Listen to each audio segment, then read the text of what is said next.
So today is Sunday, which means today is the day that I do my weekly planning. So I will sit down, it probably takes 30 minutes, maybe less than 30 minutes at this point, and I look at the last week and what happened, and I look at what's coming up in the coming week, and I just spend some time thinking about it and making sure that I'm on track to hit my bigger goals, like my quarterly and annual goals. So today I want to walk you through my process. Well, it's not my process, I'm following somebody else, but I'm doing it. And so here's what I'm doing and some of the things that I've learned from doing it, some of the mistakes that I've made. So I use this planner, and it has a bunch of stuff in the beginning about like your goals that you want to be doing. You can write down some details, and there's some space to write in like your rolling quarters kind of thing. And so there's this whole quarterly planning thing that happens. And then it breaks it down into days. So every day looks like this, where you've got like the big three things, there we go, big three things that you're doing for the day. If you have time, some other tasks. And then like your meetings that you have, if you want to put those in, and then just some space for notes. And I found the daily stuff really helpful in keeping me focused for the day. I can spend some time in the morning just saying, okay, what is it that I need to do today? And that's really helped me to ensure that I hit deadlines and, take little chunks out of client work if I'm doing a big project, or just helps me stay organized. I can put all my notes in one place. And it's just like, this kind of has become my like second brain. Like it's a place I can just dump all this stuff. But part of this process is every week you have a weekly preview. So it starts with, there you can kind of see both pages. Good enough. So step one, writing down what are my biggest wins. So 3 to 5 things that I did in the last week that I'm either proud of, or I'm glad I got done, or something like that. And this part of it, I've never really done before. I've certainly played with planning for a week or planning goals or, trying to stay organized like that, but I've never done what are my biggest wins, like reflecting on the week before. And this piece has been really hard for me in some cases because, especially in those weeks where nothing really happened, well, like a lot of stuff happened. I had a lot of meetings, I did a lot of work. It was a normal week, I guess you could say. It's really, really hard to fill this in because I'm thinking like, but nothing really happened. And so it's really forced me to say, but what, like, those status quo things can be an accomplishment. Like, I went to all of the meetings that I had this week. I took really good notes. I sent those notes to my assistant to be like put into my CRM.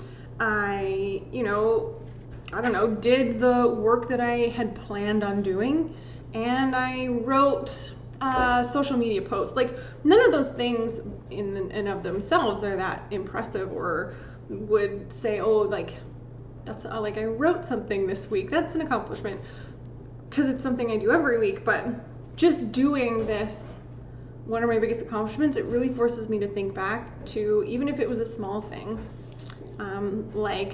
or even if it was a thing that I don't feel like I did.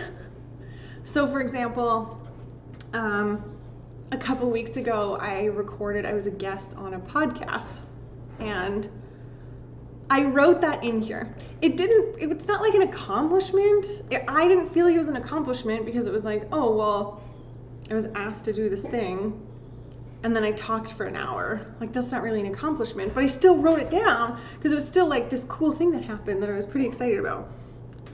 So I would encourage you to do this step as part of your weekly planning. Just look back on the last week and force yourself to list 3 to 5 things, even if they're small things, that you can say, it was a good thing during the week. You did that thing and you're happy you did that thing. I think it'll make a difference in how you feel about your to-dos and how you feel about getting through each week. So it's like, oh yeah, I did do that thing. That's something that happened. Step 2 in my process is an after action review. So it starts with the big 3 from last week. So every week you have a chance to write down what are the big 3 things that you want to accomplish for the week. And those are usually goals for the week that support the bigger quarterly and annual goals that you did at the beginning of the year or the beginning of the quarter. So this is just a quarterly planner. So the beginning of the quarter. So how far did you get? So then I would list my big 3 and then write a percentage to say how far through it did I get. And then what worked and what didn't. So this is my chance to think about specifically the big 3 that I had for the week and just talk about, okay, what are the things that worked in terms of trying to get these things done, what didn't work. I like to expand this to just be a general week review to say, like, it was really great that I made sure to have at least 15 minutes between calls this week. Like, that worked for me. What didn't work was that I didn't use those 15 minutes to take good notes, for example. And so that section really sets me up for the next part. And the next part is, what will you keep, improve, start, or stop doing? And this piece I love because it's not just about like, oh, I'm like gonna improve this or I need to stop doing this or whatever, but it's also, you know, what am I good at and what am I doing well that I need to continue doing? So I like to have at least one of each of these, and I don't have one of each of these. I try to have 2 keeps and then whatever I'm doing or whatever comes to mind for this. But I think this one's really important because if we don't review the actions that we're taking and we don't really think about it, we can get stuck in these patterns where we end up just continuing to do things and we don't really know why we're doing them. So I really like this piece. Step 3 is, because I'm using a hybrid system, which means paper as well as I have a virtual or digital to-do list because it's kind of like my master task list, and I have a CRM that's digital and like all that stuff, but I'd like to do my note-taking and planning on paper with a pen. I just think it feels better.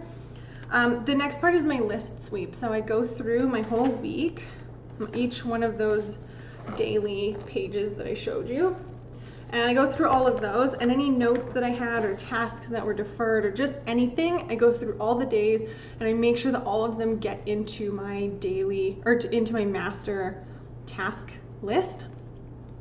And a lot of times that means making sure that any client notes that I didn't send to my VA, I get a picture of those and I send them in, and just making sure that I tie up any sort of admin-y loose ends within this book. It's totally limited to this book because I don't want to get sucked into like actually doing anything right now. I'm still just planning, and step 3 should only take like 10 minutes at most. And then the next step is, now we're looking forward. It's a weekly overview and we're listing like important deadlines or tasks or just anything that's coming up in the next week that I need to make note of. So that's both personal and professionally. They have a lot of room here for this in this side. I usually end up with like 2 things because I don't know, I just don't have a lot of stuff to list. And I don't feel like this is a place to list like every single thing that I need to be doing this week. It's just sort of the important, like, big things that need to happen. And then, so the next page is I let myself fill this page in as sort of needed. It's a week and it's just boxes for every day.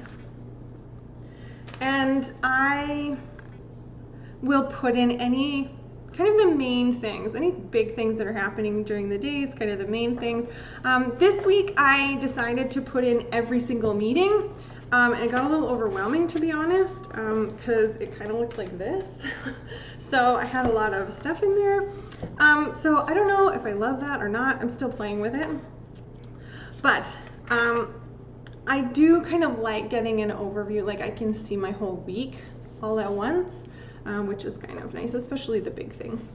And then step 5 is the weekly big 3. So now we're looking forward and we're saying, okay, having looked at last week and made some evaluations as to how the week went, and I have a chance to look at my quarterly goals, my annual goals, and say, okay, what is it that I have to do this week in support of those goals, or maybe not even in support of those goals. Like this week, one of my big 3s is to finish T-slips. That doesn't really directly support any of my main big goals, but they're due at the end of the week. So that's a big thing that I absolutely have to do this week. So that's one of my big 3 this week.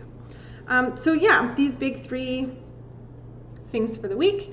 And then there's step 6 is a little self-care planner. So it's got sleep, eat, move, connect, and relax. And you have a chance to just fill in little bits and pieces in there. I don't really know how to use this piece. I'm trying to do it every week because I feel like it's something that I need to just do. But like, I don't know. For like sleep, like I try to be writing down like, oh, I'm gonna be in bed by 11:30 every night. That may or may not happen, but I have set an intention. So I guess that's better than nothing. Eat. Sometimes I'll write like, I'm gonna schedule lunch, which I have, but that doesn't always work out. Move, connect, and relax are the hardest ones for me. Some days, most weeks, I don't write anything. I don't know what to write in there. So still a work in progress, I guess. And then that's it. So then we're into the next week, which means into the next day of like daily planners. And something that I've learned in doing this is that when my schedule is so full, like I showed you briefly, all that purple in my calendar, those are all the things that I have scheduled already. So in doing a big 3 for the week, if I were to say, oh, I'm gonna plan my entire marketing campaign for the next 3 months this week, well, no, I'm definitely not gonna do that because I literally don't have the time. Like if I look at my schedule, the time that is not booked with client meetings or discovery calls or like things like that, I think I have maybe an hour left over this week. And I absolutely have to do T4s this week.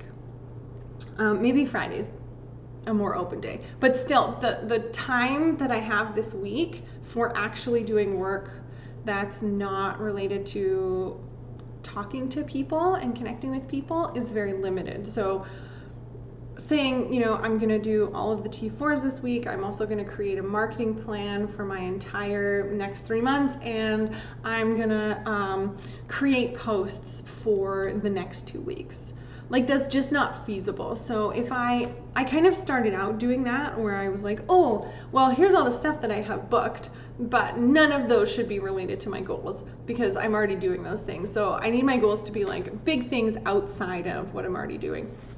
And that really just led to failure in achieving my goals for the week, to be honest, because I don't have time and it's unrealistic to think that I'm gonna be able to do those things when I have a bumper to bumper week.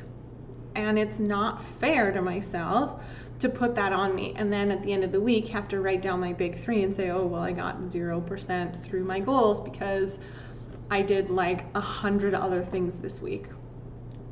So 2 things sort of come up for me around this. It's like one, I need to, if these goals that I'm setting are truly that important, then I need to make time for them during the week, which means actually blocking out time for them.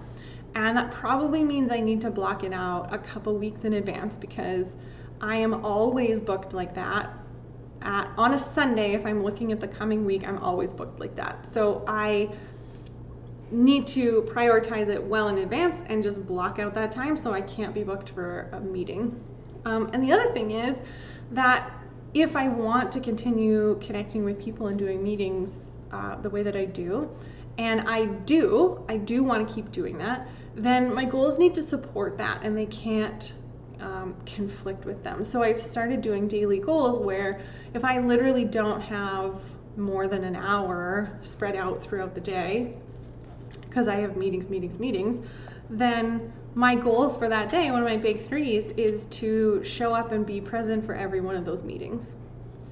And then maybe my second big goal for the day is to take really great notes for each one of those meetings notes and to-dos, so that I can take a picture of that and send it to my VA, and she can get a bunch of stuff done for me, and it's very clear for her, and I don't have to, she doesn't have any questions for me. So that would be 2 of my big 3 goals for the day. And then maybe the third one is ensure that I do a proper workday shutdown so I'm not rushing off to volleyball, for example.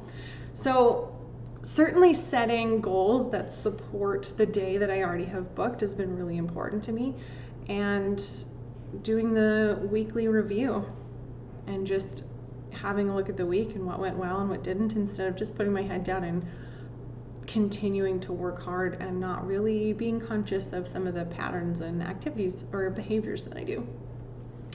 And the last big takeaway for me has been to really force myself to create or to write down those accomplishments.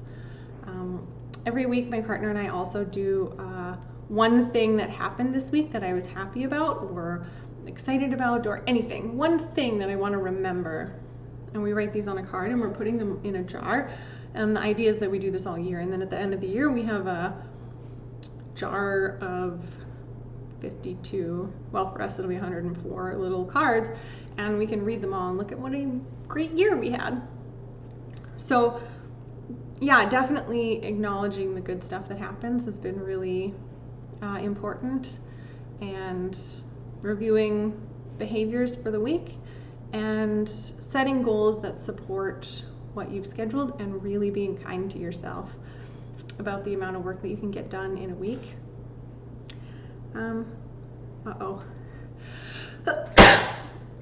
Oh, terrible. Excuse me. Well, I guess that's all. I'll end on the sneeze. If you have any questions for me about how I plan my week or anything like that, definitely leave them in the comments. I would love to chat with you about them. And I'd love to know how you go about planning. Do you do a weekly planning session, or do you have goals, or how does it work for you? How do you make sure that you're on track to get done what you want to do for your big annual goals? I'll see you tomorrow.